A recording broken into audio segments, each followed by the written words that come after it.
Alright guys, dito na po tayo, no. Update tayo dito bago tayo mag babalik doon sa kabila. Ayan guys, meron na pong Bomanite dito. Nabuhusan na po nila ng Bomanite, no. Ayan. Ayan, no. Dito na. Sila po ay nag-full polisher na ngayon, mga kaibigan. Itong gilid natin, nakikita natin, naka-cordon po yan. Yun po ay pinagbabawal po muna papasok yung mga bata dito. Kasi yung iba kasi, akala kasi nila may daanan pa, no. Kasi dito kasi ang usually ang dinadaanan nila ito. Ngayon ay di na po pwedeng daanan gawa ng may gumagawa kasi dito. Ito yung Bomanite guys, nakikita mo namumula po ang ating ating sahig. At gumagamit po sila ng floor polisher. At kagabi lang po ito nagbuhos sila, no. At ayun lang, at di tayo pwedeng lumapit doon kasi alam mo guys, masyadong yung pula na yan, pag natalsik kanya mancha talaga yan. Ayun, no. Wow, ang ganda ng ating ang ating Plaza Mexico guys. Ayun, hello sir. Ayun, dito sila yung mga gumagawa dito sa ating Bomanite guys. Ito sila. Marami na pong nangyayari dito sa ating Plaza Mexico. Ayan sila po na nilalabahan po nila yung mga plastic dahil ito po ay itatabing po nila yan. Support po yan sa pag umuulan kasi pag umuulan guys, hindi po talaga sila pwedeng mabasa itong ating Bomanite. Pero ito naman ay mabilis lang po ito tumigas. Yan, mabilis lang po ito tumigas. Wow, grabe. Ang ganda, oh. Ang pula-pula. Dito guys, ang ating ilalim ito, nakasimento na po lahat yan. Pati dito nakasimento na rin. Di ba?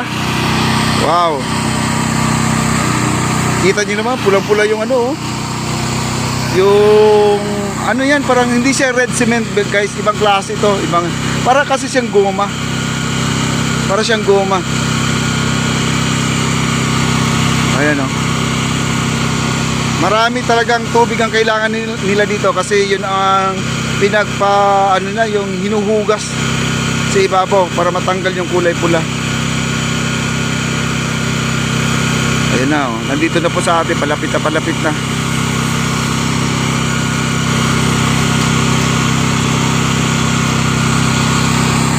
At saka ubos ng tubig yan guys, basta ganyan na yung kailangan kasi nila ng tubig ito marami.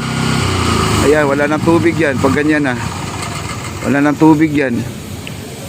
Ayan, wala nang tubig pag ganyan. Mag-iipon muna sila. Buti na lang dyan banda, meron silang gripo na. Ayan, oh. May gripo na. Dati kasi may nagdi-deliver dito yung 4,000 liters na na sasakyan nila. Yun po ang nagsusupply dito ng tubig. Ayan, at tuloy lang ang kanilang floor polisher dito guys, oh. Tuloy lang kasi hindi naman kailangan pa ng tubig. Pag nagbabanlaw na sila, yun na po ang gagamitin nila sa pagtanggal sa mga yung na floor polish nila. Ayan yung gilid ng ating tanim mo, yan namumula sa gilid dahil natatalsikan po yan guys. Pero yun naman ay okay lang po yan dahil nagpapalit naman ng dahon yung gilid na yan, di ba? Oh, ayan na, di ba? Wow. Ang ganda, oh.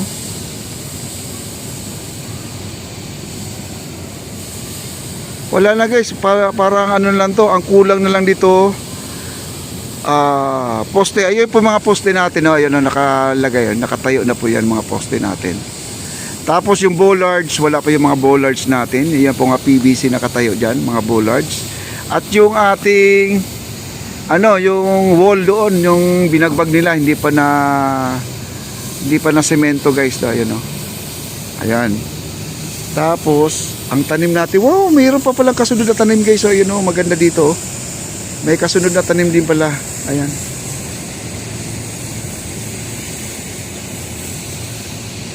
Diba? Ang ganda-ganda na.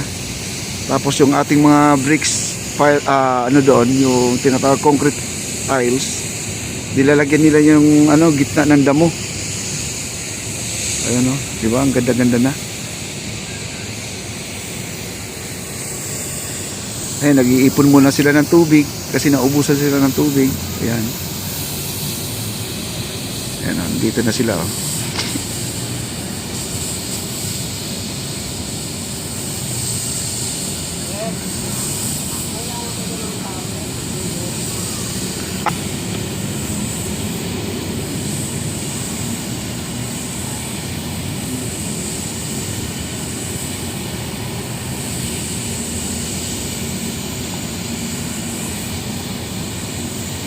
Ayan.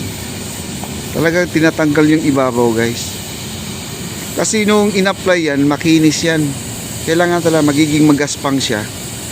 Kasi gawa ng ating kulay pula na yan, parang may halong goma. Pag natuyo yan, ano yan, kapit na kapit yan kahit na mabasa yung tsinelas mo madulas. Pagdating dyan ay hindi po madulas yan. Makapit po yan. Diba? Ang ganda ng ating Plaza Mexico.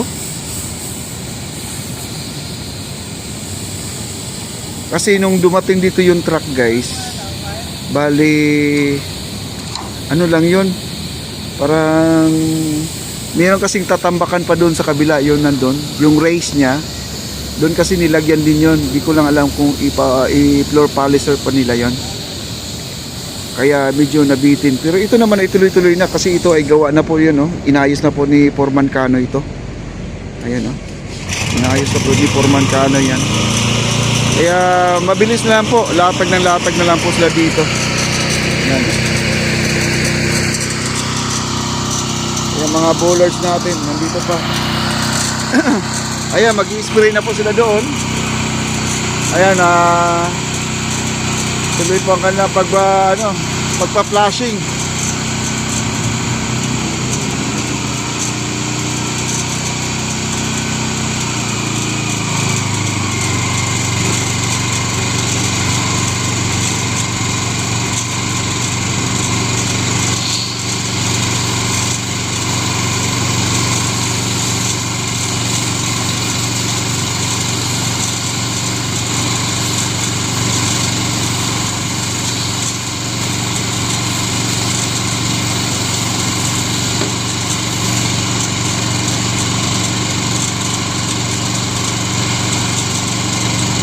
Grabe, ang ganda-ganda na.